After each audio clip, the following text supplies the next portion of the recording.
نحمده ونصلي على رسوله الكريم اما بعد فاعوذ باللہ من الشیطان الرجیم بسم اللہ الرحمن الرحیم قال رسول اللہ صلی اللہ علیہ وآلہ وسلم انصر اخاک ظالما او مظلوما فقال رجل یا رسول اللہ انصره مظلوما فَكَيْفَ أَنْصُرُهُ ظَالِمًا قَالَ تَمْنَعُهُ مِنَ الظُّلْمِ فَذَلِكَ نَصْرُكَ إِيَّاهُ۔ نبی صلی اللہ علیہ وآلہ وسلم نے فرمایا،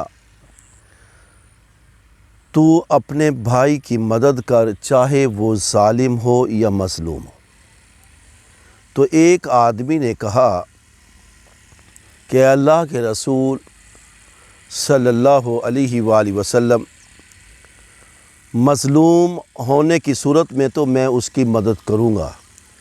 لیکن اس کے ظالم ہونے کی صورت میں کس طرح مدد کروں گا؟ آپ نے فرمایا، تو اسے ظلم کرنے سے روک دے، یہی اس کی مدد کرنا ہے۔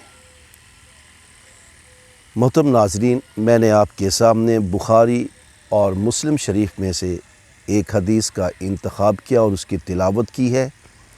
اور جس کا لفظی ترجمہ میں نے آپ کے سامنے پیش کیا ہے، گوش گزار کیا ہے۔ اس حدیث کے راوی حضرت انس رضی اللہ تعالی عنہ ہیں۔ اب اللہ کے رسول فرماتے ہیں کہ ظالم ہو یا مظلوم، اس کی دونوں کی مدد کرنی ہے۔ اب صحابی رسول نے جب سوال کیا، اللہ کے رسول، مظلوم کی مدد تو سمجھ میں آتی ہے کہ میں اس کی مدد کروں گا، پر ظالم کی میں کیسے مدد کروں گا؟ وہ تو ظالم ہے۔ اللہ کے رسول صلی اللہ علیہ وآلہ وسلم نے فرمایا کہ اس کو ظلم سے روک لو، اس کو زیادتی سے روک لو۔ وہ جو تباہی کر رہا ہے، وہ کسی کا حق مار رہا ہے، کسی پر پریشانی ڈال رہا ہے، اس کے ہاتھ کو روک لو تاکہ وہ مزید کسی پر ظلم نہ کر سکے، اس کی زیادتی اور نہ بڑھ سکے۔ جب آپ اس کو ظلم سے روکیں گے تو وہ گناہ کرنے سے، ظلم کرنے سے باز رہے گا۔ تو اس طرح آپ اس کی مدد کر رہے ہیں کہ اس کو ظلم کرنے سے باز رکھ رہے ہیں، پیچھے ہٹا رہے ہیں۔ جب کسی کو گناہ کرنے سے آپ دور کر دیتے ہیں تو پھر یہ اس کی مدد کرنا ہے۔ تو صحابی رسول رضی اللہ تعالیٰ عنہ کی سمجھ میں آ گیا کہ اللہ کے رسول کہنا کیا چاہتے ہیں، کہ مظلوم کی تو آپ نے مدد کرنی ہے، اس کو ظلم سے بچانا ہے، ظالم کا ہاتھ روکنا ہے۔ وہ جب ظلم کرنے سے پیچھے ہٹے گا، باز آئے گا،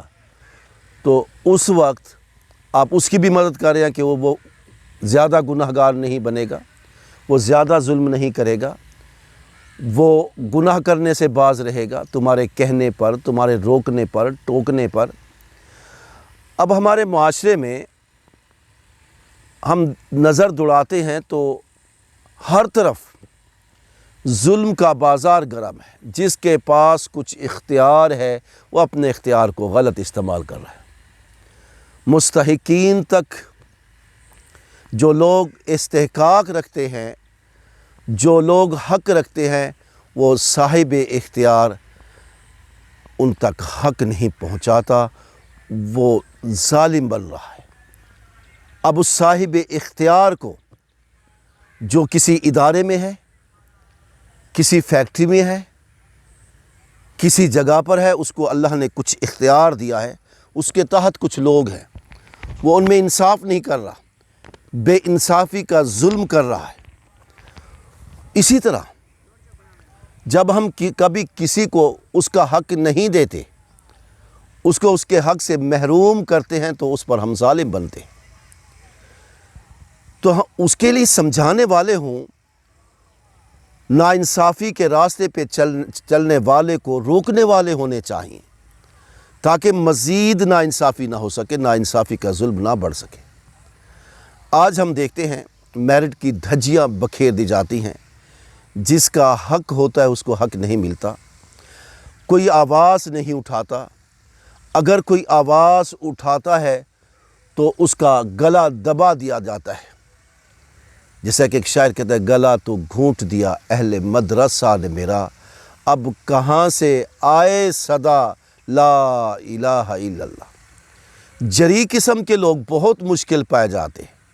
حوصلہ مند لوگ، تدبر رکھنے والے، حق کو پہچاننے والے، ظلم کی تلوار کو روکنے والے، ظالم کا ہاتھ پکڑنے والے بہت کم لوگ ہوتے ہیں، اور وہ لوگ ہوتے ہیں جو حق کو سمجھتے ہوئے، حق کو دلوانے کے لیے اور ظالم کے ہاتھ سے ظلم کو کھینچنے کے لیے وہ تگ و دو کرتے ہیں۔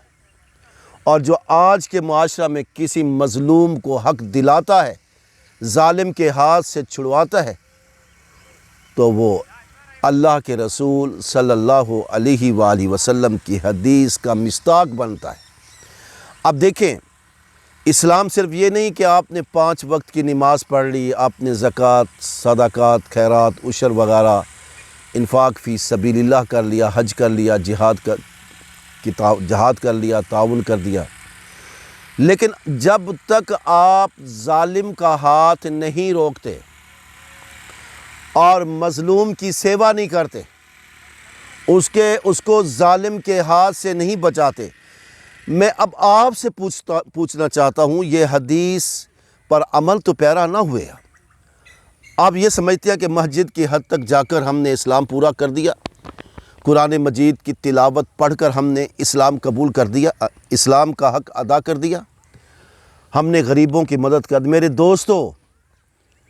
جب تک آپ کے سامنے ظالم دناتا پھرے گا، اس کو آپ روکیں گے نہیں، آپ نے اسلام کا مکمل حق ادا نہیں کیا۔ مسلمان تو وہ ہے جس کے ہاتھ سے، جس کے زبان سے مسلمان محفوظ رہتا ہے، اور آپ دیکھ رہے ہیں کہ ایک مظلوم پڑتا جا رہا ہے، ظلم کی چکی میں پیستا جا رہا ہے، آپ کا اسلام بھی پورا ہے اور آپ اس کا تعاون بھی نہیں کرتے، یہ کیسے اسلام پورا ہو سکتا ہے؟ آپ اپنے معاشرے پہ نظر دوڑائیں، اب اپنے محلے میں، اپنے وسیب میں، اپنی لوکیلٹی میں، جہاں آپ رہتے ہیں،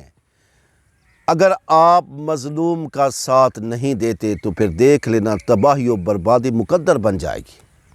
آپ یہ جانتے ہوئے بھی کہ فلاں شخص ظالم ہے اور فلاں مظلوم ہے، نہ تو آپ نے ظالم کا ہاتھ روکا ہے، نہ ہی مظلوم کی مدد کی ہے، پھر آپ یہ خوش فہمی بھی لیے ہوئے ہیں کہ ہم کامل الاسلام مسلمان ہیں۔ نہیں، آپ کامل الاسلام مسلمان نہیں، آپ کے اندر وہ جذبہ نہیں ہے جس جذبے کو بروئے کار لا کر آپ ظالم کا ہاتھ پکڑ لیں، اس کو ظلم کرنے سے روک سکیں۔ آپ کے اندر وہ جذبہ ایمانی ہونا چاہیے، اور جذبہ خیر سگالی ہونا چاہیے، اور مسلمانوں کی خیر خواہی کا جذبہ ہونا چاہیے۔ آپ کے سامنے ایک مسلمان لٹ رہا ہے، ظلم ہو رہا ہے، ظلم کی چکی میں پیس رہا ہے، آپ اس کی طرف توجہ نہیں دیتے، تو پھر آپ اپنے ایمان کی تجدید کریں، آپ اپنے اسلام پر غور کریں کہ میں کاہے کا مسلمان ہوں، میرے سامنے جو کچھ ہوتا رہے تو ہوتا رہے، میرے کانوں تک یہ جو تک نہیں رینگتی۔ نہیں، ہمارے معاشرے میں جو ظلم ہوتا ہے، اس ظلم کی مذمت ہونی چاہیے، نہ صرف مذمت ہونی چاہیے، اس ظلم کو روکنا چاہیے، طاقت کے ذریعے روکنا چاہیے، زبان کے ذریعے روکنا چاہیے، اور ایمان کا کمزور ترین پہلو یہ ہے کہ اب دل سے برا جانا چاہیے۔ تو ہمیں چاہیے ہم اتحاد بین المسلمین پر قائم رہیں، اجتماعیت کو انفرادیت پر ترجیح دیں، اور مسلمانوں کو ان کے حقوق دلوائیں، اور کسی مسلمان کو مظلوم دیکھ کر اس کی داد رسی کریں، اور ظالم کو ظلم کرتے ہوئے دیکھ کر اس کے ظلم کو ختم کریں، روکنا چاہیے، مٹانا چاہیے، اسے باز رکھنا چاہیے۔ یہ اس کی مدد ہے، اور مظلوم کی مدد، اس کو ظلم سے بچانا، یہ اس کی مدد ہے۔ ظلم پھر ظلم ہے، بڑھتا ہے تو مٹ جاتا ہے، خون پھر خون ہے، بہتا ہے تو جم جاتا ہے۔ آخر دعوانا الحمدللہ رب العالمین۔